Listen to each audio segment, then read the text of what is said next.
Ce n'est pas de ta faute si ta skincare ne fonctionne pas. C'est juste que tu n'as pas compris les bases et surtout comment créer une routine skincare qui sera au service de ton glow.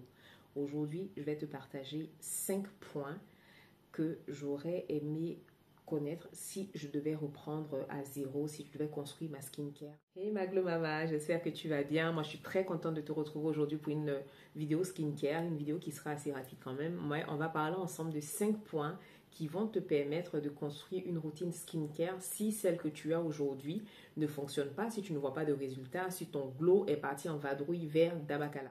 Si tu passes ici pour la première fois que tu ne me connais pas, je suis Anti-Fouet, aka Mama Glow ou Glow Mama selon les personnes.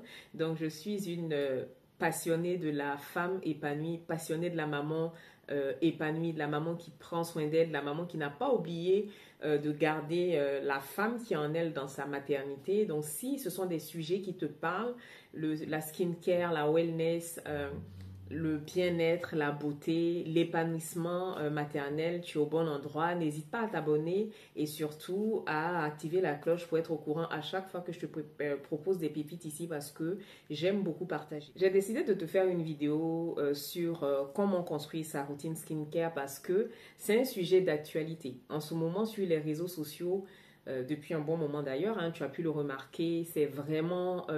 la skincare coréenne qui est la tendance, tout le monde a envie d'acheter des soins coréens et dans cette frénésie d'achat, il y a beaucoup de personnes qui se plaignent que leur routine skincare ne fonctionne pas et en décryptant ces vidéos, parce que c'est des sujets qui m'intéressent bien évidemment, en décryptant ces vidéos, je me rends compte que les personnes ne font pas les choses comme il se doit. Pas parce qu'elles n'ont pas envie de le faire, mais tout simplement parce qu'elles ne savent pas. Elles ne font pas de la bonne façon. Donc, je me suis dit, je fais une vidéo où je vais expliquer 5 points qui, à mon sens, sont importants pour construire une routine skincare qui fonctionne et surtout vous donner un genre d'itinéraire, de plan à suivre pour pouvoir créer une routine skincare au service de votre glow. Alors, je pense que tout le monde sera d'accord avec moi. La base pour créer une routine skincare qui fonctionne, connaître ton type de peau.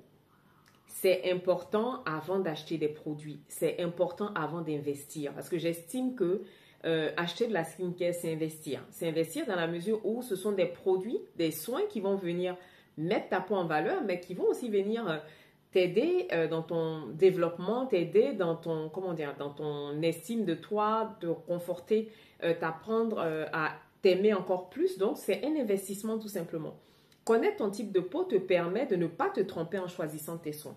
Je le dis souvent, si par exemple tu as une peau mixte à grasse, que tu t'amuses à acheter des soins qui sont à destination d'une peau sèche par exemple, ça ne va pas fonctionner dans la mesure où tu vas avoir des soins qui sont beaucoup trop riches. Tu vas investir dans des huiles qui sont beaucoup trop riches, qui ne sont pas adaptées à ton type de peau. Prenons par exemple le cas de l'huile de coco. Si tu es quelqu'un qui a une peau mixte à grasse, que tu t'amuses à appliquer de l'huile de coco, qui va très bien convenir pour une peau sèche, hein, mais sur une peau mixte à grasse, vu que l'huile n'est pas absorbée rapidement, tu la mets sur une peau mixte à grasse, bonjour l'éruption dans la mesure où tes pores seront bouchés. Elle est comédogène sur peau mixte à grasse de l'huile de coco. Donc, c'est vraiment important pour toi de connaître ton type de peau et pour aller plus loin, de connaître ton état de peau. Ça veut dire que qu'est-ce que ta peau a comme besoin là en ce moment? Est-ce que tu souffres d'hyperpigmentation? Est-ce que tu as la peau déshydratée? Donc, ça aussi, c'est important dans le processus pour créer sa routine skincare. En 3, on va voir les soins que tu as déjà dans ta routine. Et ça, c'est quelque chose que les acheteuses compulsives n'ont pas envie d'entendre, mais je suis obligée de te le dire, maman, parce que je suis passée par là et c'est par rapport à mon expérience que je te fais ce partage-là.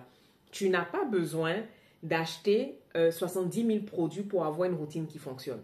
Ça, tu ne seras pas d'accord avec moi, ça ne va pas... Si tu n'arrêtes pas de te promener sur ma caméra ici, toi et moi, on ne va pas s'entendre. Vous voyez, quand il recommence à faire beau comme ça, là, les moucherons, les petites bêtes là, elles sont partout. Hier même, j'ai tué un moustique. Bref, je me recentre. Donc, je disais que si tu ne fais pas le point de ce que tu as déjà dans ta routine, tu vas te retrouver à acheter plein de soins qui ne vont te servir à rien.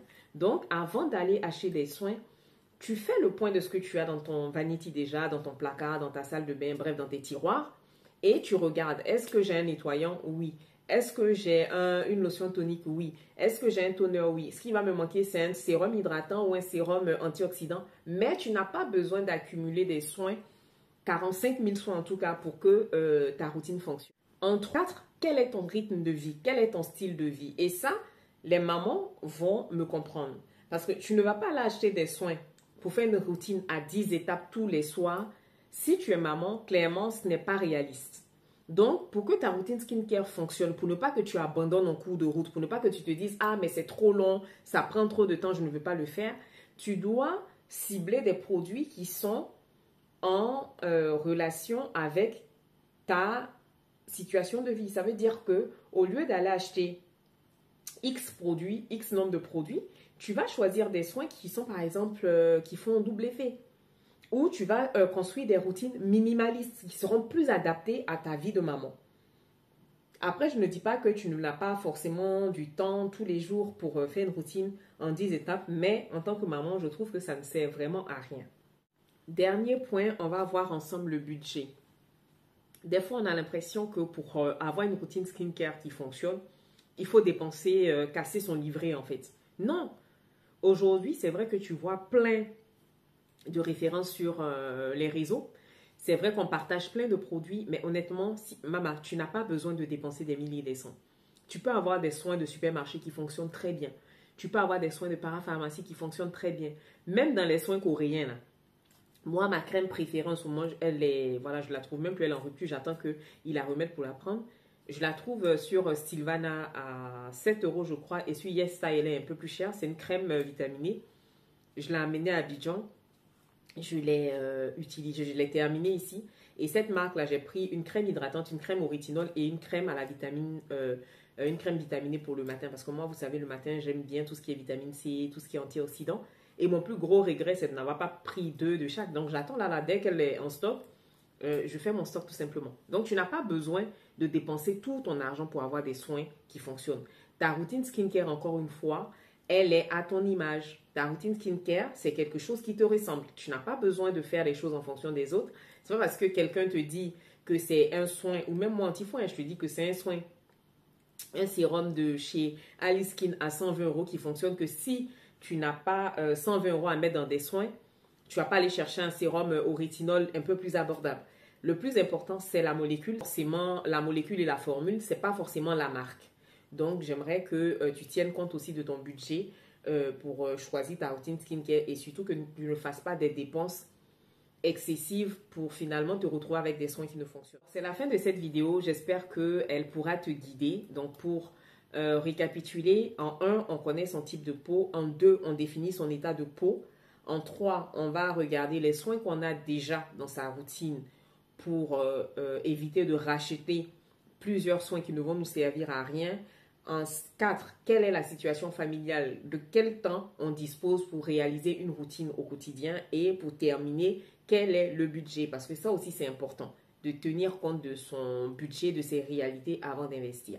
Donc, en tout cas, je te fais de gros bisous et on se retrouve la prochaine fois pour une nouvelle vidéo.